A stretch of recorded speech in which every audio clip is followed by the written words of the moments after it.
Hello guys, this is Zorlak here, welcome to my YouTube channel.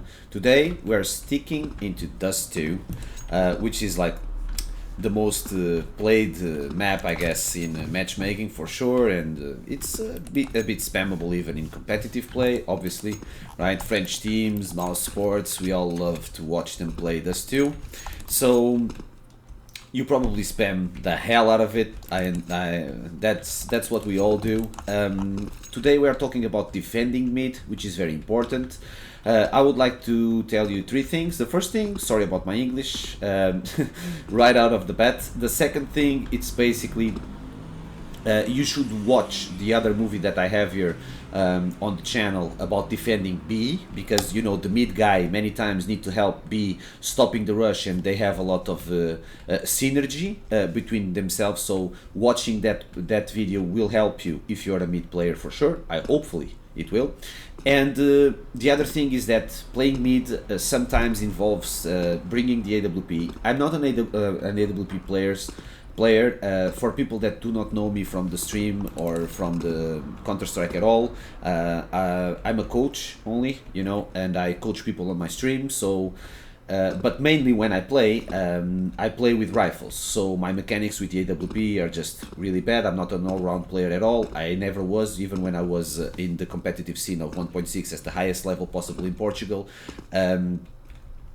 I wasn't the main opper or even the secondary one, and bringing the op into the table of mid, it's important. So sorry for my AWP mechanics, but still I study the game, all aspects of the game every single day of my life, so I know what you should do when you're playing here with an AWP. So trust the guy, okay? Trust the old guy. So let's see, you're playing mid. The first thing you need to do, it's basically flash.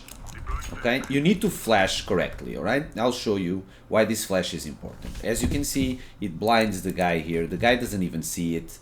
And he gets blind, all right? So that's why it is important for you to prepare yourself, to protect yourself with this flash, and then you should just pre-fire there if you want to face this AWP. Pre-fire there, it's correct. You should just aim. There are a lot of tricks on YouTube how to get the kill through the doors and stuff like that, but that's not the type of channel we are running here, right? You guys already know that. We are talking about good Counter-Strike, high-level Counter-Strike. We are just sticking to the basics on this type of videos.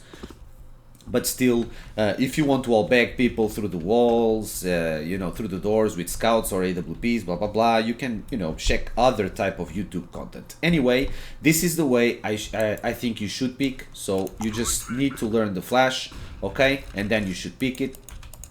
You can actually turn it a little bit to this side too. Okay? I don't use it that often. I'm not a main mid player. I know how to do it, but since I'm not an AWP guy, normally I just defend B or A long or rotating from long.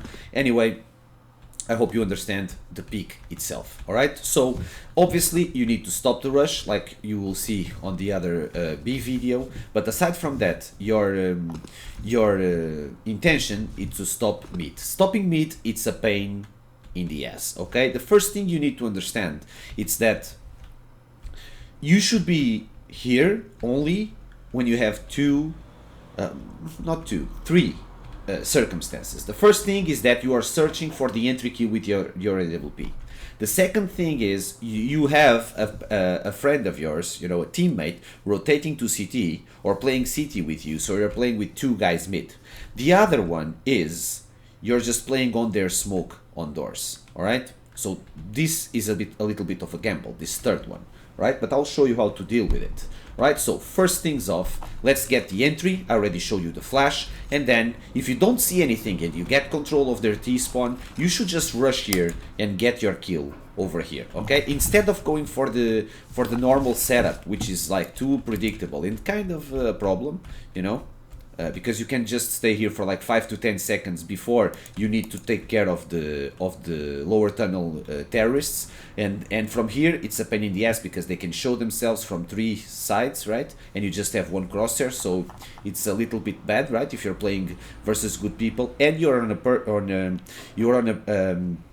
a place that it's easily flashed, everybody pop flash into inside mid, and you're in a place that it's easily pre-fired. So this is not good at all. So the thing is, After you clean T-spawn with the op, you should rotate and look to lower tunnels. How do you do this? You just hug this wall, you just try, and you wait. Okay, you get this kill, or you either get this kill or at least this shot, or you start listening to stuff on top mid. So if one of those two things happen, even if you kill or not, you need to go out. Going outside of Xbox, it's very important because you cannot jump here. Okay, this can be tricky. This can leave you to die for free. All right. Sorry. So the trick is to just get the shot and jump here. Okay, and now you can jump out. Okay, if you see a lot of presence on lowers, so for example, if you get your shot and you see something out, you just Molotov. Okay, and you defend from wherever you want. If you want to run, I always do this double jump, so I think it's better, but you understand the purpose. Okay, AWP to get the entry, get control of mid of T-spawn with the flashover, get the entry, then control of Xbox on the lower tunnels, get your entries. If you hear something above you, don't freak out, that's normal, just know how to disengage. You will be a surprise. As long as they don't see you and you get control of T-spawn, it won't be a problem. Alright, so aside from that, when you get the entry, if you are playing mid, you should rotate inside B. So the behavior to B, it's simple. First, you can get here. Don't hug this wall and don't play from that back. Okay, just hug this wall, this place, yeah, midway, and don't do this. Okay, because they will go running. All right, so you won't be able to kill them. So give a little bit of space, hug the wall, and just don't flick too quick. Just get a little correction, and he's dead. All right, you can actually do this from here, okay? Or you can even come and watch this place right here. Okay, sometimes you can just pick there because sometimes lurkers get control of mid. If you see a lot of utility being dropped mid and no one comes, don't be afraid to just double pick into that, because many times a lurker will get control of mid and they'll just hug that wall while their team are going stairs. So it will just get that place to avoid the rotation of you and your teammate partner when you are trying to retake 2A. Okay, so this is the two ways to behave. The third way to behave is just swap. Alright, so you should just flash because the smoke of B is gone. So you just swap with your beep marker. Your beep marker will start working, checking mid, while you will get a hang of B, right, with your AWP from some place like this. You can do it like this, you can do it obviously like this, or you can even play like this. Okay, so it's your call. Just use the op to stop the B and you will swap with your beep partner. Okay, if your beep partner needs help going outside, don't be afraid to just sit, for example, like this, and flash for him. Okay, don't be afraid, right, to flash for him. You can flash over right there, as you can see. It's not that bad at all, right? You can put 1 or 2 flashes, so if the guy still has a smoke or you have a smoke, don't be afraid to smoke inside B, so you have a little bit of maneuver, of room to maneuver yourself and to flash for your teammate to get some entries in mid. Alright, so this is a rotation from mid to B and then a swap, right? The other thing that can happen is that your mate can come into mid. Alright, so if your mate can come into mid or CT, if you have the op, you should just tell him to force stairs, in my opinion, because with the op, if you get the entry kill and stuff, you just need to understand that you are second contact. So let's behave like with a CZ, so pretend that we have an M4. Maybe not. Just buy the M4 so it doesn't get tricky or confusing. Alright, so get the M4, and then you need to understand that your teammate from there, it's the first contact. What is the first contact? Well, you understand it. So you are a second contact. So the thing you should do, why isn't he the first contact? Why isn't he the second contact? Because if you show yourself here as a first contact, he cannot help you. A terrorist can kill you from here, or from there, and he cannot see it. Right? So this is not good for you to behave like this when you have 2 guys defending mid. What is good is for you to hug the wall or prepare a pop flash, right? And basically let him play from here, or even from here. Understand? If you have the op, you can come here. You will just flash over. he will just run into this side and play the second contact from you, and you can play first contact with the op from here, you know, or like this, for example, right? When you shoot, the guy will just drop a flash and run and kill, or he will simply just kill. Will just stay here, protected from pop flashes. When your teammate shoots, you just go out and shoot with him, okay? This is going to be wonderful. This is the first contact and you are the second contact, okay? If you want to make the first contact, just swap with him, okay? Play yourself from that side, all right? That's a very important thing, okay? Don't be too cocky playing mid.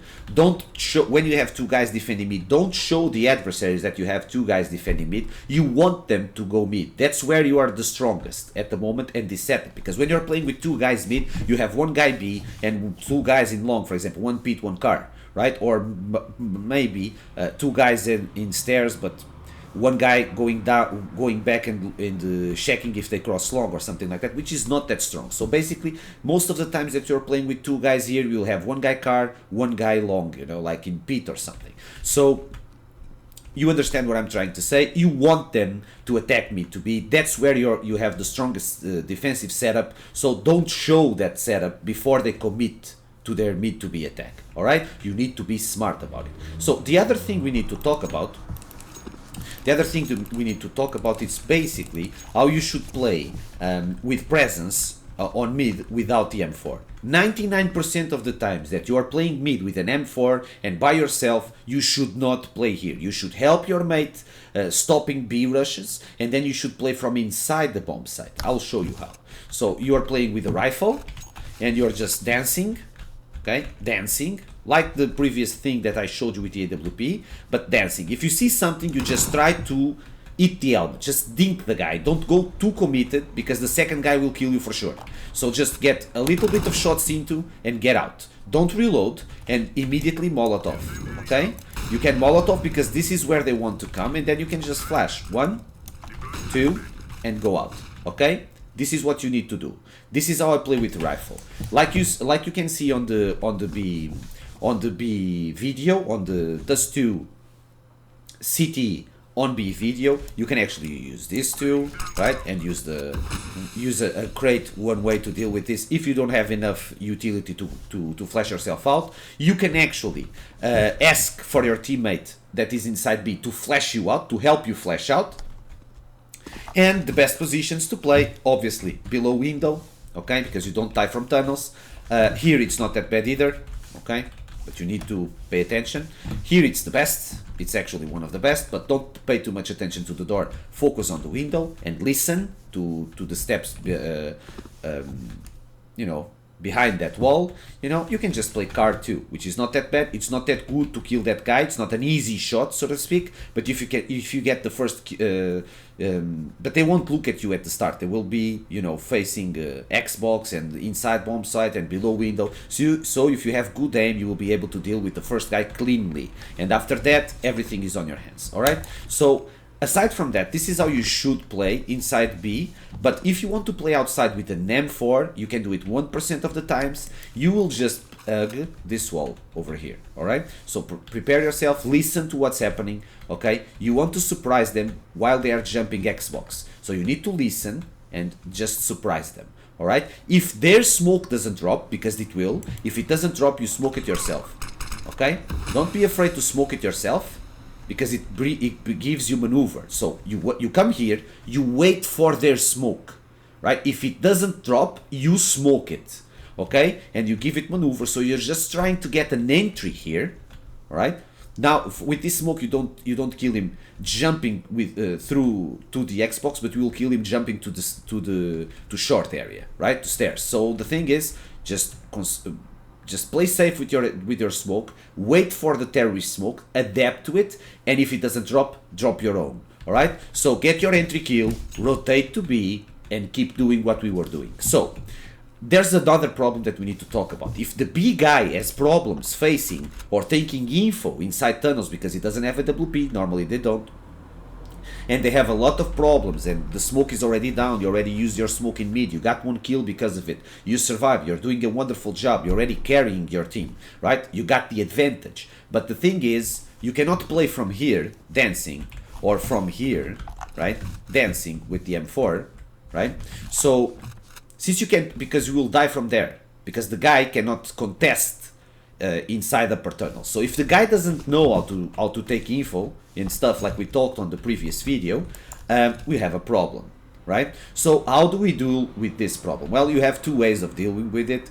Well, three. One of them, it's synergizing with the guy rotating to CT, but that guy may not come, right? So if it doesn't come, you have two chances. You either play on here, which is pretty good, right? You just need to, you know, to play with your balls out, right? And you need to basically win this 1v1 and be smart. Listen to the terrorists. They won't come with no noise, right? So you just listen to them and you get them from there. Well, you need this flash to help the guy from B, right? So if the guys are pushing into him, this flash will help a lot, as you could see on the other video. And aside from that, I like to play here. Okay, it's a little bit risky, okay, but trust me, it will give you a lot of kills. A lot of kills. You will always get the first kill for free, almost always. It's like almost 100%. The thing is, you cannot use this more than once every single game. So you can use this position like once in 15 rounds. Don't use it when you have a 5-7 or a CZ. Just leave it for when you are defending mid and your partner in B, mid with a rifle, and your partner in B has no utility. So he's playing over there or in car, or you know, he's just hiding on these common spots. Okay, so they can kill you from there without facing your teammates. So just leave it for this, because it's like, it's a very predictable place, but they won't check it that often unless you kill them from there already. All right, so, and you need this position to when it matters in terms of your economy and your B partner behavior. Aside from this, I think it's all. I think it's very easy to defend Dust2, and I think you guys understand why, right? But you need to be smart, and you need to have a lot of good synergy with the guy rotating from A to CT, and great synergy also with the B side guy, okay? It is not that hard. I hope you guys practice this on your matchmaking, face it, whatever, or even with your clan, because the things I'm showing you, they are very, well, this is basic Counter-Strike, but it's many times used by the best teams in the world. So once again, sorry for my English, right? And I hope you liked the video, gave you some good ideas. I'll see you next time. I'm Zorlak and I'm out. Bye bye guys, see ya.